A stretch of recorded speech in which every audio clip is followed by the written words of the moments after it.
के साथ केंद्रीय स्वास्थ्य मंत्री और पोरबंदर लोकसभा से बीजेपी के उम्मीदवार मनसुख मांडविया हैं। अब की बार क्या माहौल लग रहा है? इस बार जब मैंने पोरबंदर लोकसभा सीट के लिए कैंपेन किया, गुजरात में कई सीटों पर मेरा प्रवास हुआ और जनता का विश्वास मैंने देखा। प्रधानमंत्री जी की प्रति जनता की श्रद्धा मैंने देखी। उसके आधार पर मैं इतना कह पाऊँगा कि गुजरात में 26 में से 25 सीट पर चुनाव है। एक निर्विरोध भारतीय जनता पार्टी ने जीतती है, तो 26 में से 26 सीट भारतीय जनता पार्टी जीतेगी।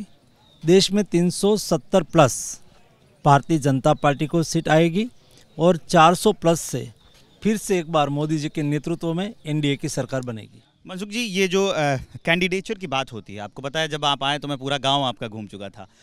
ये लोगों में बहुत बड़ा सवाल है कि आप यहाँ के वोटर हैं, लेकिन चुनाव जो है आप वो पोरबंदर से लड़ रहे हैं, ऐसा क्यों हुआ? चुनाव तो कहाँ से भी लड़ सकते हैं।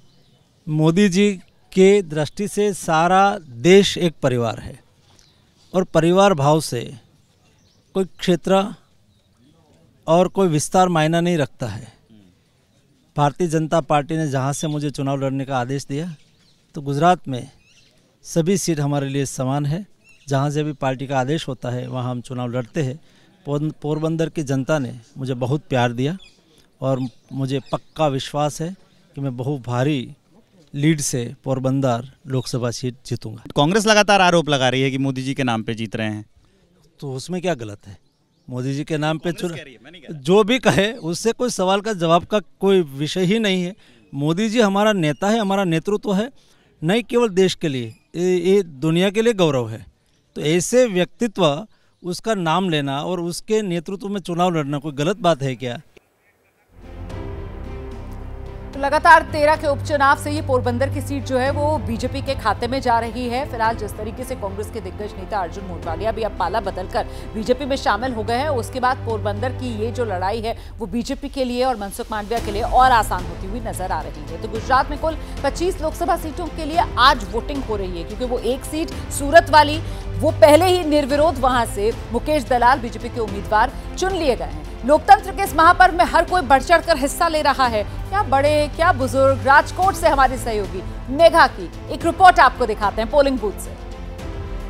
लोकसभा के महापर्वों में आज तीसरे चरण की वोटिंग है और अब देखिए लोग वोट करके बाहर आ रहे हैं, अपनी शाही का निशान दिखा रहे हैं। सर आप भी दिखाइए, मैम जरा दिखाइए, तो देखिए किस तरीके से चेहरे पर वो खुशी है अपने मत का प्रयोग करने का। उनसे बातचीत कर लेते हैं। क्या नाम है सर आपका? सुरेश उपाध्याय। आपने अपने मत का प्रयोग किया है, कैसा लग रहा है? ये महान पर्व पर हमने अपना अच्छा उपयोग किया। पहला पर मत डाल दिया, वो सनातन के लिए हम बहुत प्यासी है, इसलिए हमने राम के भविष्य का देखकर सब कुछ अच्छा लगे, सब राम राज्य हो जाए, ऐसा सोचकर वो वोट दिया है। अच्छा, आपने भी सर वोट डाला, जरा शाही का निशान दिखा दीजिए इधर कैमरे को। तो जरा देखिए सब वोट डालकर आ रहे हैं। क्या क्या मुद्दे हैं, किन मुद्दों को लेकर वोट डाला? सभी हमारे गवर्नमेंट स्टेबल गवर्नमेंट होना चाहिए। हर साल बदलते रहते हैं, सरकार 5 साल में बदलती है तो सही है, मगर 6 महीने में 1 साल में बदल देती है। मैम क्या कहेंगी आप, कैसा लग रहा है मत का प्रयोग कर? जी बहुत अच्छा, हम लोग सालों साल कर रहे हैं। और बरखा तुम तो बोलो कुछ। मुझे बहुत अच्छा लग रहा है, ये दूसरी बार है तो मैंने देश में नागरिक होकर मैंने देश को मत दिया। यहाँ देखिए तमाम लोग हैं, अपने परिवार के साथ आ रहे हैं, अपनी बेटी, कोई बुजुर्ग माता पिता के साथ, और अपने मत का प्रयोग करके यहाँ पर मतदान शुरू हो चुका है, यहाँ पर निकल रहे और चेहरे पे वो खुशी है कि उन्होंने भारत के नागरिक होने का फर्ज निभाया है, वोट डाला है। तो आप भी वोट करने जरूर जाएं। कैमरा पर्सन राजेंद्र सिंह के साथ मेघा उपाध्याय, एबीपी न्यूज, गुजरात। गुजरात के राजकोट से मेघा की रिपोर्ट आप देख रहे थे। देखिए गुजरात का जो आंकड़ा अभी तक सामने आया है, सुबह 9 बजे तक 10% वोटिंग गुजरात में हुई है और इस बीच ये मतदाताओं का उत्साह दिखाती कुछ तस्वीरें आपके सामने है। बुजुर्ग मतदाता किस तरीके से पहुंच रहे हैं, कोई सहारा लेकर पहुंच रहा है, कोई व्हीलचेयर पर बैठकर पहुंच रहा है, कोई वॉकर के जरिए पहुंच रहा है। बुजुर्गों का जोश आए है आज वोटिंग वाले दिन। मुस्लिम वोटर्स को आप देख रहे हैं कतारबद्ध तरीके से मुस्लिम महिलाएं खड़ी हुई नजर आ रही हैं वोट डालने के लिए। दिव्यांग जो हैं वो पहुंच रहे हैं पोलिंग बूथ पर वोट डालने के लिए। फर्स्ट टाइम वोटर्स का जोश भी जबरदस्त तरीके से हाई है और महिला मतदाता देखिए आप किस तरीके से देश की आधी आबादी बढ़ चढ़कर मतदान करती हुई लोकतंत्र के इस पर्व को उत्सव की तरह मनाती हुई नजर आ रही है। आपको याद दिलाती चलूं, अगर आपके इलाके में वोटिंग हो रही है और आपने अभी तक वोट नहीं डाला तो वोट जरूर डालिए।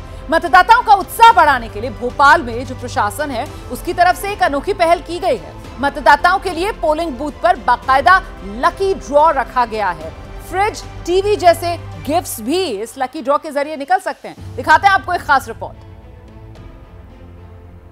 मध्य प्रदेश में तीसरे चरण में मतदान होने वाला है। 1,77,00,000 से अधिक मतदाता मतदान करेंगे और हम भोपाल में मौजूद है। आप देख सकते हैं जिस तरह से भोपाल कलेक्टर द्वारा लकी ड्रॉ में भाग लेने के लिए बम्पर जो इनाम की घोषणा की थी वो बम्पर इनाम मतदान केंद्र पर पहुंच गए हैं। ये तमाम मतदान जो लकी ड्रॉ में जो इनाम है वो आपके सामने है, जैसे फ्रिज है, कूलर है और जिस तरह से अंगूठी है और ये बैग है। तमाम जो बताए गए थे लकी ड्रॉ में वो तमाम यहाँ पर उपहार रखे हुए हैं और बताया जा रहा है कि हर 3 घंटे में ये उपहार दिया जाएगा।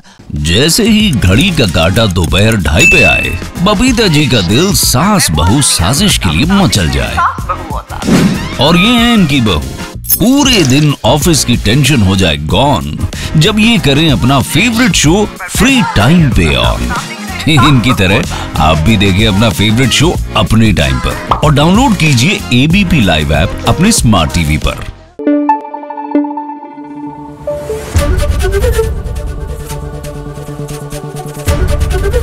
एबीपी न्यूज आपको रखे आगे।